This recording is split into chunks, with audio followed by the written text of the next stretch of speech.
मैं सुखविंदर सिंह सारांश ज्योतिष की तरफ से आप सभी का अभिनंदन करता हूं। नव वर्ष पे ज्योतिष को लेकर एक नई सीरीज ला रहे हैं, आओ ज्योतिष सीखें। तो सर्वप्रथम हम ज्योतिष क्या है ये मैं आपको पहले एपिसोड में समझा चुका हूं।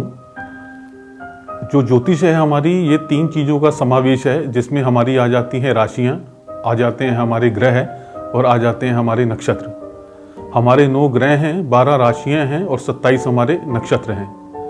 ज्योतिष की गणना जो है हम सूर्य को केंद्र मान के करते हैं। एक विचक्र को हमने जो माना है 360 डिग्री का माना है।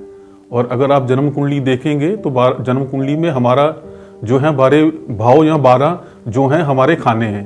तो अगर विचक्र को हम 360 डिग्री का मानते हैं और इसको अगर हम 12 से डिवाइड करते हैं तो एक भाव या एक राशि जो है ये हमारी 30 डिग्री की बैठती है। इस प्रकार पूरे विचक्र की गणना जो है वो हमने 360 डिग्री की है।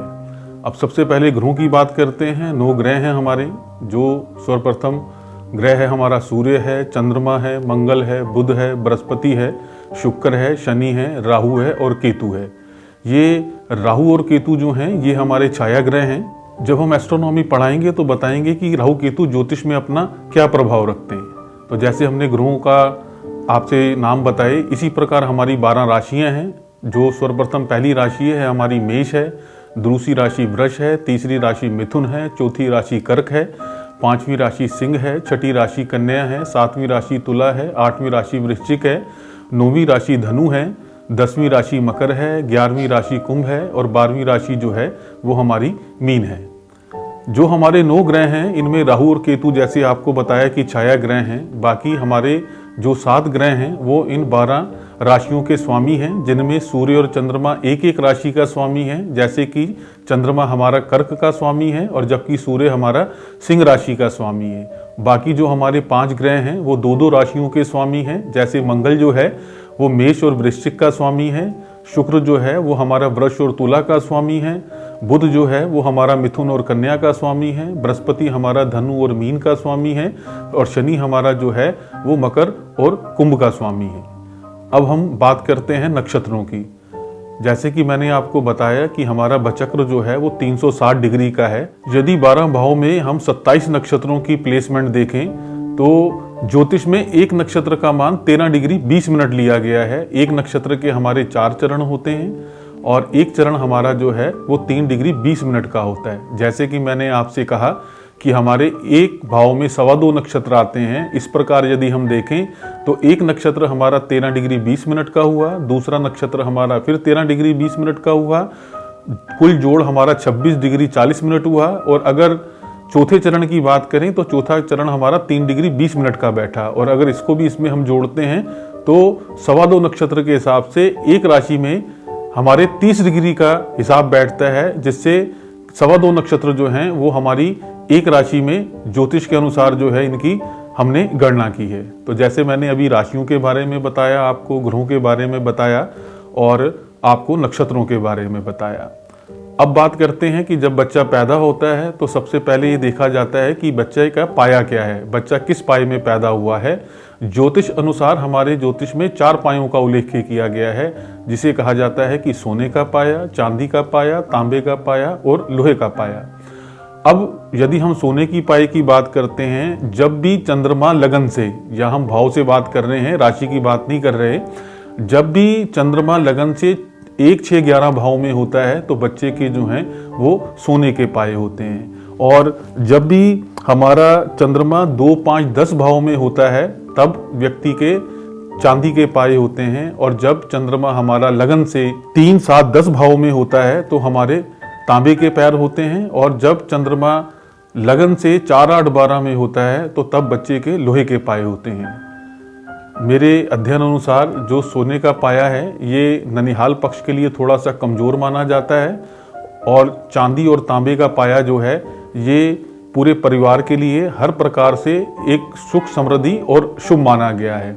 जबकि लोहे के पाए वाले व्यक्ति जीवन भर जो है कहीं ना कहीं स्ट्रगल करते हैं और जातक के जन्म के कुछ समय तक यह पाया पिता के स्वास्थ्य और पिता के कारोबार को कहीं ना कहीं प्रभावित करता है।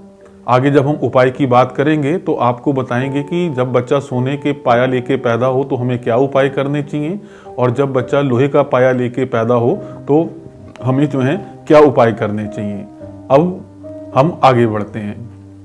दिन और रात को मिला के हमारे जो हैं ये 24 घंटे हैं और हमारी 12 राशियां हैं। 12 राशियां भचक्र में निरंतर घूमती रहती हैं।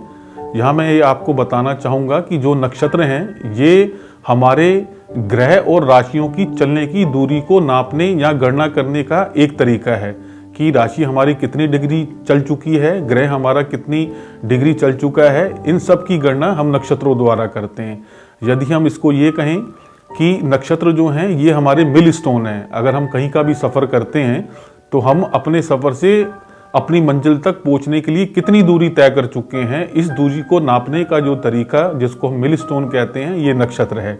ग्रह कितनी डिग्री चल चुका है, राशियां हमारी लगन के हिसाब से कितनी डिग्री आगे चल चुकी हैं, इन सब की गणना जो है हम नक्षत्रों द्वारा करते हैं। जैसे कि मैंने आपको बताया कि दिन और रात को मिलाकर हमारे 24 घंटे हैं और 24 घंटे में जो ये 12 लग्न हैं ये हमारे मूव करते हैं। अब लग्न है क्या? सूर्य उदय के समय पूर्व क्षितिज पे जो राशि सूर्य के सामने होती है वो हमारा लग्न होती है। तो आप कभी भी देखेंगे कि जिन बच्चों का जन्म प्रातः काल का होता है उनका हमेशा सूर्य आपको लग्न में मिलेगा। इस प्रकार दिन और रात को मिलाकर हमारे 12 लग्न जो हैं वो चलते रहते हैं। एक लगन जो है वो लगभग हमारे 2 घंटे का होता है। इस प्रकार यदि हम देखें तो एक लगन या एक भाव हमारा 30 डिग्री का है और एक लगन जो है 30 डिग्री चलने में 2 घंटे लेता है। 2 घंटे का मतलब कि 120 मिनट। एक लगन 120 मिनट चलता है किसके लिए? 30 डिग्री के लिए, कि 30 डिग्री के लिए लगन ने 120 मिनट चलना है। और इस प्रकार हम देखें कि लगन 1 डिग्री जो है मूव करने में 4 मिनट लेता है और 1 मिनट मूव करने में 4 सेकंड लेता है। यही जो है पृथ्वी की अपनी धुरी पे घूमने की एक गति है, जिससे हमें ये पता चलता है कि हमारे लग्न कितनी डिग्री मूव कर चुके हैं या पृथ्वी कितनी डिग्री हमारी मूव कर रही है। इस प्रकार हमने आज ये समझा कि लगन और पृथ्वी 1 डिग्री मूव करने में 4 मिनट लेते हैं और 1 मिनट मूव करने में हमारे 4 सेकंड लेते हैं। यहाँ अब हम बात करते हैं समय की। ज्योतिष में सारी गणनाएं जो हैं ये हमारे समय की हैं। अब समय जो है ज्योतिष में हमारे 3 प्रकार के हैं। एक समय है हमारा GMT, जिसको हम बोलते हैं ग्रीनविच मेन टाइम। ये जगह लंदन की है जहां से पृथ्वी को केंद्रीय बिंदु मानकर हम समय की गणना करते हैं। दूसरा समय है हमारा IST, जिसको हम बोलते हैं इंडियन स्टैंडर्ड टाइम। और तीसरा समय है हमारा LMT, जिसको हम बोलते हैं लोकल मेन टाइम। अब क्या है, पूरी दुनिया की जो समय की गणना है वो हम GMT से करते हैं। अब यदि आप ग्लोब देखें तो उसमें आप देखेंगे कि एक जो है ना भूमध्य रेखा ली गई है, जिसको हम बोलते हैं लॉन्गिट्यूड। लॉन्गिट्यूड को हम हिंदी में बोलते हैं रेखांश। अब जो हम समय की गणना करते हैं उसमें हम ये देखते हैं कि जो हमारा GMT है उससे जो भी हमारे देश या जो भी कंट्री हमारे ईस्ट में पड़ती हैं तो उसमें जो है GMT का समय हम प्लस करते हैं, और जो भी कंट्रियां हमारी ग्रीनविच या GMT से हमारी वेस्ट में पड़ती हैं तो उसमें जो है हम GMT का समय जो है हम माइनस करते हैं। जैसे कि हम जानते हैं कि हमारे भारत के जो रेखांश हैं वो 82 डिग्री और 30 मिनट हैं ईस्ट पूर्व। अब अगर हम GMT से हम समय की गणना करते हैं तो 82 डिग्री को जो है हम 4 से गुणा करके हम मिनट बनाएंगे और 30 जो हमारे मिनट हैं इसको 4 से गुणा करके हम सेकंड बनाएंगे। तो यदि हम 82 को हम 4 से गुणा करते हैं तो ये हमारे 328 मिनट आएंगे, और 30 को अगर सेकंड बनाने के लिए 4 से गुणा करते हैं तो 120 सेकंड का मतलब 2 मिनट आएंगे। तो कुल मिलाकर 303 मिनट का सिस्टम जो है वो हमारा GMT से ईस्ट की तरफ है तो प्लस होगा। अब 330 मिनट का मतलब है कि इसको अगर हम 60 से भाग करें, क्योंकि मिनट हमारे 60 से ऊपर होते नहीं, तो ये समय हमारा 5 घंटे और 30 मिनट का बैठता है। इस प्रकार हम देखेंगे कि जब लंदन में रात को 12 बजे बजते हैं अपना GMT के अनुसार, तब हमारे भारत में सुबह 5:30 बजते हैं। ये आपने देखा होगा कि हम लोग जो मोबाइल इस्तेमाल करते थे पहले समय में एंड्रॉइड के अलावा, तो उसमें हमें जब भारतीय समय हमें सेट करना पड़ता था तो उसमें हम 5:30 घंटे जो थे हम प्लस करते थे।